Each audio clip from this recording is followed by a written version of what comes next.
대전 서구울 출신의 박범계 의원입니다. 우리 김상환 후보자님은 그 자질과 능력에 있어서 오래전부터 대법관감이라는 법조계 자타의 평이 있었습니다.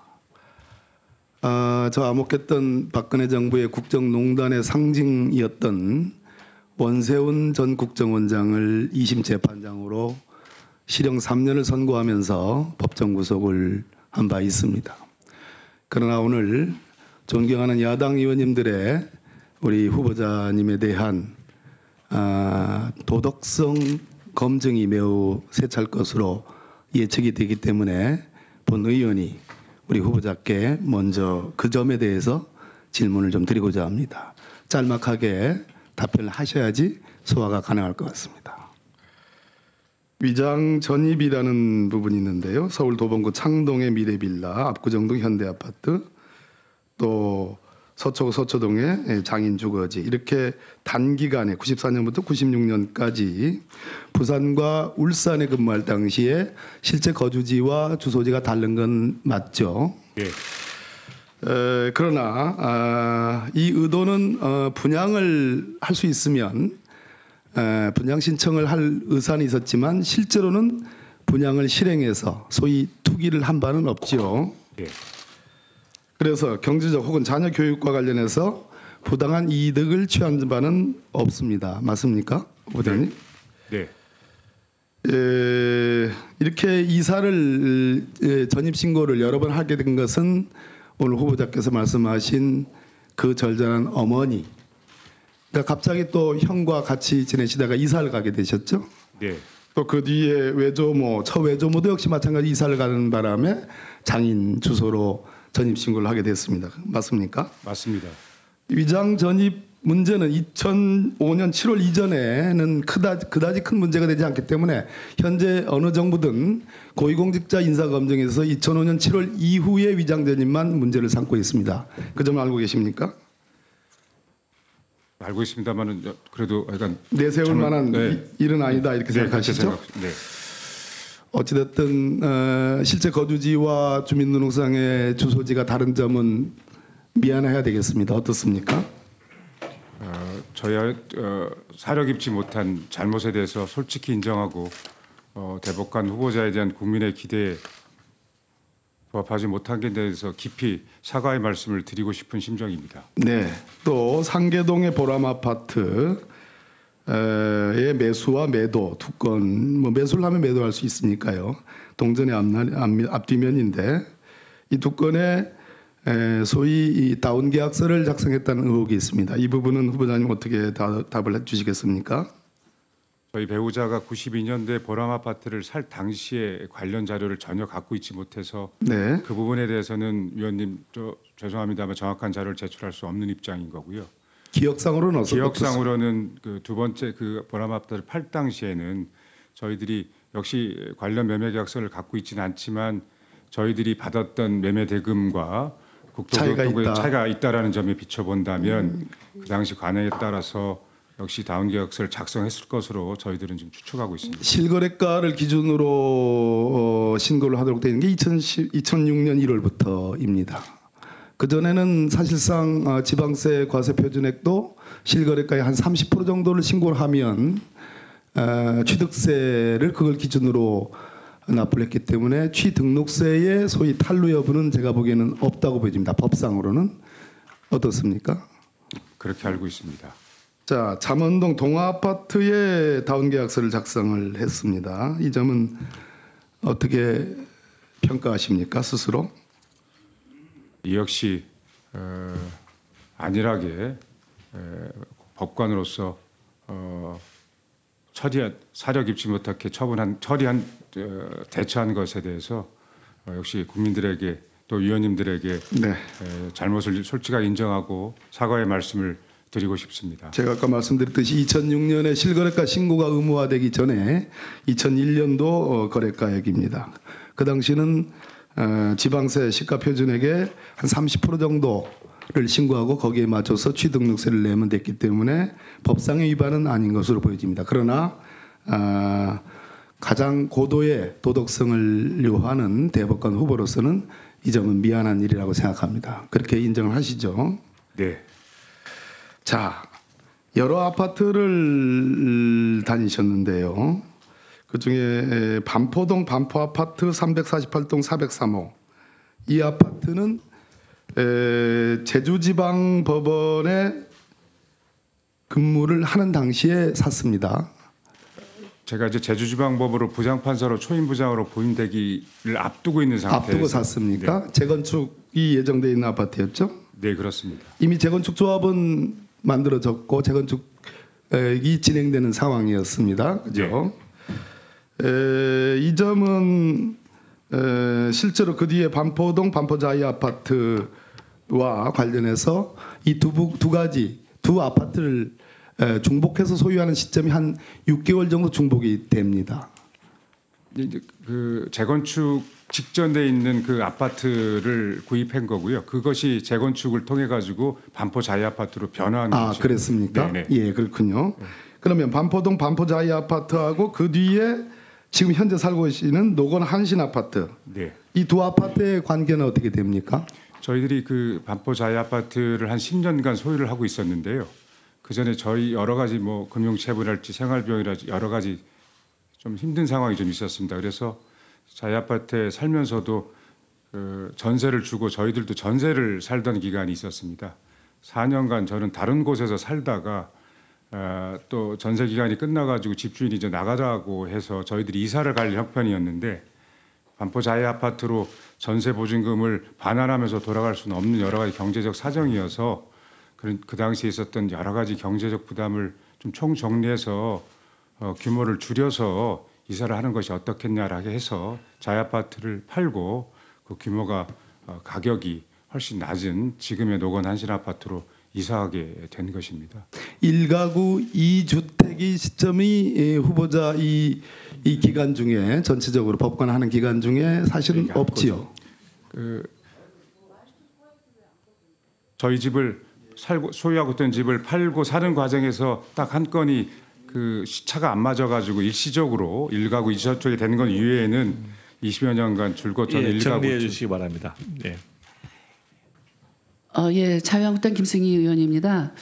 그 방금 전에 우리 존경하는 박범계 의원님께서 후보자한테 지금 도덕적 그 신념과 관련된 부분을 이제 좀 방어하기 위해서 질문을 하신 것처럼 저는 느껴지고요. 근데 그거와 관련해서 제가 다시 또 짚어보면은요. 그 위장 전입을 이제 한 3차례 한 거로 이제 인정을 하시죠. 그렇죠? 네, 그렇습니다. 예. 그게 2005년도 이전 거기 때문에 큰 문제가 아니다라는 거에 동의를 하십니까? 아니잖아요. 그렇죠? 그렇지 않습니다. 예? 그렇지 않습니다. 그렇지 않죠. 네. 이거는 실정법 위반이고 주민등록법 위반입니다. 그렇죠? 네. 네. 그래서 사과하신 거 맞죠? 맞습니다. 그렇죠? 예. 그다음에 그 다운 계약서와 관련해서도 그거는 세금 탈루 취등록세 의무화되기 이전이라 하더라도 그거는 세금 탈루에 해당되는 겁니까 아닙니까? 정직하게 신고한 것 가격과의 차액이 있기 때문에 세금 탈루라고 생각되고 있습니다. 그렇죠. 네. 예, 세금 탈루하신 겁니다. 그리고 또 제가 또 그 재건축 아파트 관련해서 질문이 나왔길래 다시 짚어보면요, 그 후보자께서 반포 자이 아파트를 그 재건축 중일 때 사셨어요. 그때 신반포 주공 아파트 맞죠, 그렇죠? 맞습니다. 예. 그리고 10년을 보유하시다가 이거를 파셨어요. 그래서 매매 차액이 한 6억 5천만 원 시세 차익을 얻으셨습니다. 그런데 후보자께서 뭐라 그러셨냐면 금전적으로 굉장히 어렵기 때문에 이제 더 이제 전세를 살고 이런 답변을 하셨습니다. 그리고 또 실거주 목적으로 이거를 지금 매매를 한 겁니까 아닌 겁니까? 실거주 목적으로 반포 자이 아파트 재건축인 거 실거주 목적이었습니까 아니었습니까? 실거주 목적이었습니다. 예. 그러면 지금 PPT 자료를 좀 봐주세요. 후보자께서는 2001년 이후에 잠원동과 반포동에서 25년 거주한 사실이 있습니다. 네. 자료를 보시면 그 고속도로 터미널 대로를 기준으로 네. 윗부분이 잠원동이고 아랫부분이 반포동이에요. 네.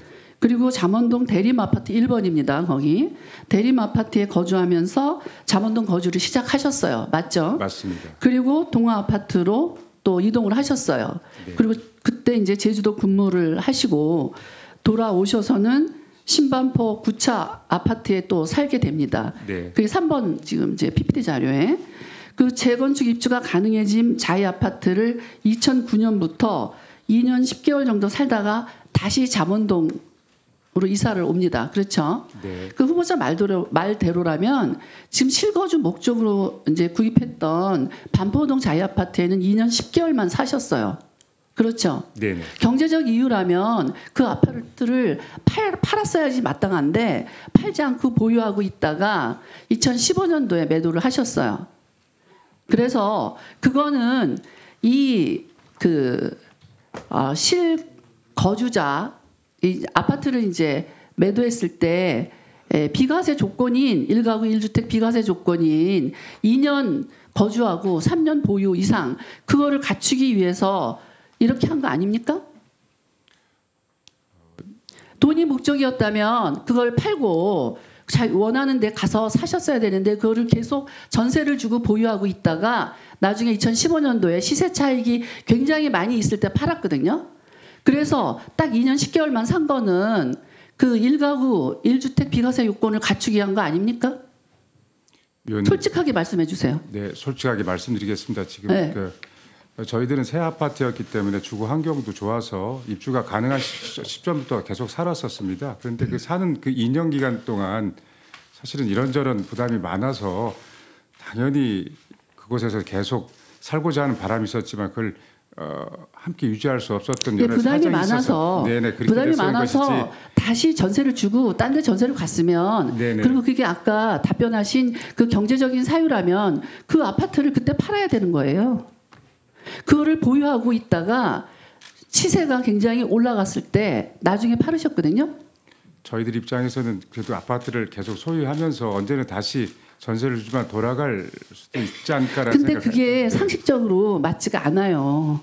이게 딱 2년 이상만 잠깐 살다가 다른 데 가셔 살았고 그 산 다른 곳도 바로 옆이에요. 맞습니다. 예. 네. 그러니까 다른 목적으로 그 옆으로 갈 이유가 없어. 옆에 살았다면 이걸 팔고 글로 옮겨갔어도 되는 거거든요. 분명히 1가구 1주택 비과세 요건을 충족하기 위해서 그래서 그거를 계속 보유하고 조금 살다가 계속 보유하고 시세 차익이 커지니까 그때 팔았던 거고 그리고 재건축 중인 아파트를 산 거는 나중에 그 재건축을 통해서 경제적 이익을 획득하기 위한 거예요. 실거주 목적이라면 왜 재건축 중인 걸 삽니까?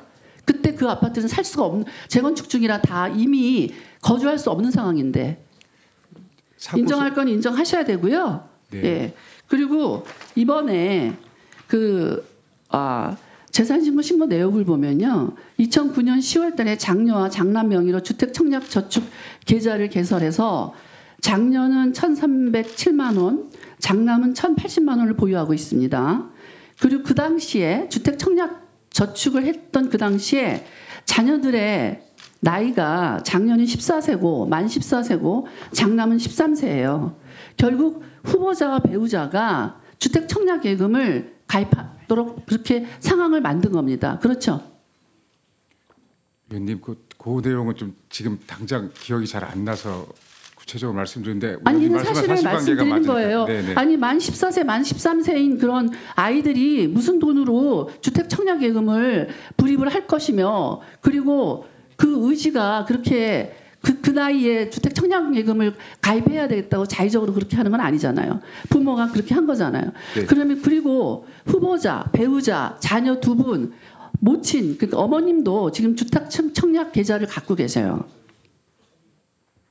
어머님께서는 2013년도 6월 달에 주택 청약 계좌를 개설해서 현재 2,600만 원을 보유하고 있습니다. 모친께서 독립적으로 생계가 가능하신가요? 그렇지 않습니다. 그럼 아파트 부담받아서 어떻게 하려고?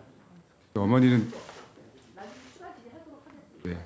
후보자께서는 지금까지 제가 이런 나열한 것만 봐도 굉장히 부동산을 통해서 재산을 증식하고자 하는 의지가 굉장히 강하신 분이에요. 예, 수고하셨습니다. 그 미국 역대 연방 대법관 중에 얼 워렌이라는 분 알고 계십니까? 네. 미란다의 원칙을 확립한 분이죠. 네. 그 1953년에 보수주의 대통령이었던 아이젠하워 대통령이 대법원장으로 임명을 했죠. 응? 근데 아이젠하워의 뜻에 반해서 당파를 초월해서 인권과 사회적 약자에 대한 그런 진보적 판결을 내고 했어요. 응? 네. 그 당시에 보면 흑인 백인 분리수거 금지를 갖다가 철폐하기도 했죠. 그래서 아이젠하워 대통령이 뭐라고 그랬냐면 내가 한 실수 중에 가장 큰 실수가 바로 웨런을 대법원장으로 임명한 것이다. 거기에 대법원장이 뭐라고 얘기를 했냐면 대법원은 오직 공익에 봉사하며 오직 헌법과 법관의 양심에 따라서 인도될 뿐이다 이렇게 얘기했습니다. 응? 다시 말해서 그 후보자에게도 이런 워렌과 같은 결기, 소신, 원칙, 양심에 따라서 판결하시겠습니까? 그렇습니다. 알겠습니다. 그리고 아까 이제 그 세 번에 걸쳐서 저 이장저집 인정하셨죠? 네. 그러면 이 3차례 이장저집을 통해서 이게 보니까 94년부터 98년까지더라고요. 그렇습니다. 그래서 경제적 이득과 자녀의 교육 혜택을 받았습니까? 어쨌든 송구합니다만 결과적으로 그렇지는 않았습니다. 그렇지는 않았죠. 그러니까 2017년 11월 20일 청와대가 발표한 고위공직자 7대 그 인사검증 기준이 있습니다. 이장 전입은 2005년 7월 이후. 그다음에 또 하나는 이제 부성난 투기나 또 자녀의 선호학교 배정 등의 목적이 있는가. 이게 두 가지 제가 보니까 다 부합되지가 않아요. 그죠? 왜냐하면 2005년 이전에 벌어진 일이고 이게. 그죠? 그다음에 또 하나는 이걸로 인해서 경제적 혜택과 또 자녀의 그 교육 혜택을 받지 않았다. 저는 그런 의미에서 본인이 양심과 또 도덕적인 윤리적인 문제는 있기는 합니다만은 인사 기준에서 배제돼야 될 정도의 큰 문제는 아니다 이렇게 생각하는데 그리고 그렇다 하더라도 본인이 국민 앞에서 잘못한 부분에 대해서는 사과하시고요. 위원님께서 말씀하신 그 기준과 전혀 무관하게 어찌됐든 법관으로서 실정법을 위반했다는 사실에 대해서는 무척 부끄럽게 생각하고 이 자리에 빌어서 거듭 잘못에 대해서 국민들에게 위원님들에게 사과의 말씀을 드리고 싶습니다. 네, 저는 대법관이라고 하는 자리가 굉장히 막중한 역할을 부여받은 자리다라고 생각을 합니다. 그렇기 때문에 오늘 이 인사청문회가 그 후보자의 도덕성과 또 법의 원칙을 견지하는 삶을 살았는가 를 검증하는 데서 굉장히 중요한 자리라고 봅니다. 그런 측면에서 후보자께서 2001년에 잠원동 아파트를 매입할 당시에 실매수 금액은 4억이었는데 그것을 1억 8,500만 원으로 어떻게 보면 허위 매매 계약서를 작성한 다운 계약서를 작성한 것을 인정을 하셨어요. 그렇죠? 네. 그리고 그에 따른 세금 탈루도 인정을 하셨습니다. 네. 그건 어떻게 보면 실은 다운 계약서는 엄연한 이명 계약입니다. 이명 계약이 잘못된 행동이고 그것이 법에 조촉될 수 있다라고 하는 걸 저는 법관이라면 그리고 판사로 이미 재직하고 계셨을 당시의 일이기 때문에 그것들이 잘못됐을 거라고 하는 걸 당연히 아셨을 거라고 생각하는데 그럼에도 불구하고 그러한 행위가 이루어졌다는 것에 대해서는 법의 원칙을 견지하는 삶에 있어서는 부적절하지 않았나라고 보는데 어떻게 생각하십니까? 위원님 말씀 공감하는 입장입니다. 법에서 정한 최저 기준만 지키면 되는 거고 그보다 높은 저 스스로에 대한 도덕적 기준을 지키지 못한 그런 점에 대해서 부끄럽게 생각하고 있습니다. 그리고 상계동 아파트의 경우에도 지금 매수나 매도 일자를 전혀 기억을 나지 못한다. 그리고 그 관련한 계약서가 보관되어 있지 않아서 기억을 하지 못한다고 했는데 아니 법전만 해도 이 엄청난 양을 실은 외우고 계시는 분이 집 계약이 뭐 몇 건 있었던 것도 아니고 그걸 기억하지 못한다는 게 저는 말이 안 된다라고 보는데요. 이게 지금 관청에 관련한 기록이 전혀 남아있지 않기 때문에 이에 대한 핑계를 가지고 기억이 나지 않는다라고 답변하시는 건 아닌가요? 위원님 그 부분에 대한 제가 이제 서면 질의에서도 말씀드렸습니다만 보람 아파트를 92년도에 배우자가 매수할 당시는 그 배우자가 잘 기억 못한다고 하는 것 같고요. 매매계약서 없어가지고 정확한 말씀을 위원님들에게 못 드려서 그렇지 팔 당시에는 9천만 원 정도로 판 것 같고 국토교통부에 신고를 한 경우는 4,500만 원 된 것 같아가지고 네. 저희들이 저희들 계좌를 통해 가지고 알 수 있는 기억해내는 사실관계 자체는 뭐 빠지지 않고 위원님들에게 말씀드린 것으로 매수할 당시의 금액은 생각하지 못하시는 거잖아요. 그걸 뭐 배우자도 전혀 대충 뭐 1,몇백만 원이니까 2,100백만 원 이런 얘기하는데 그걸 너무 막연하게 위원님들에게 답변 드릴 수는 없는 노릇이어서 결국은 그리고 지금 잠원동 아파트의 다운 계약서 작성으로 탄로된 세금이 어느 정도 되시죠? 그 이번 청문 과정에서 그 부분 뭐 부끄럽게 생각하면서 저희 동료들과 함께 관련 세법과를 적용해서 봤더니 한 600만 원이 조금 넘는 돈이 실거래가로 신고했을 경우에 차액이라고 제가 이렇게 알고 있습니다. 그 취득세와 등록세를 실거래 가격 기준으로 산정해서 납부할 경우에 지금 약 610만 원 정도라고 지금 이제 후보자가 답변을 하셨어요. 이것과 관련해서 추가로 그러면 그 탄로된 세금을 납부할 방법을 찾고 있다라고 서면질에 답변을 하셨는데 그럼 그 기간 동안에 지금 세금을 내셨습니까? 우선 이것에 관해서 인지하셨고 세금이 어느 정도 되는지에 대한 것들은 언제 하셨죠? 최근에 그 계산을 했습니다. 네, 그게 며칠 전이었습니까? 지금 인청 전에. 청문위원회가 구성된 거기 때문에 이렇게 많이 된 건 아닌 것 같습니다. 계산 자체는 한 일주일 정도 아닐 것 전이라고 같습니다. 예. 보십니까? 예. 그러면 이제 그 기간 동안에도 저는 이제 충분히 납부할 방법은 이미 찾았다라고 보여지는데 지금 실제 납부를 하고 지금 인사청문회에 오셨습니까?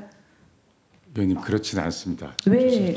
저는 이거는 진정성의 문제라고 생각되기 때문에 제가 이런 질문을 드리는 겁니다.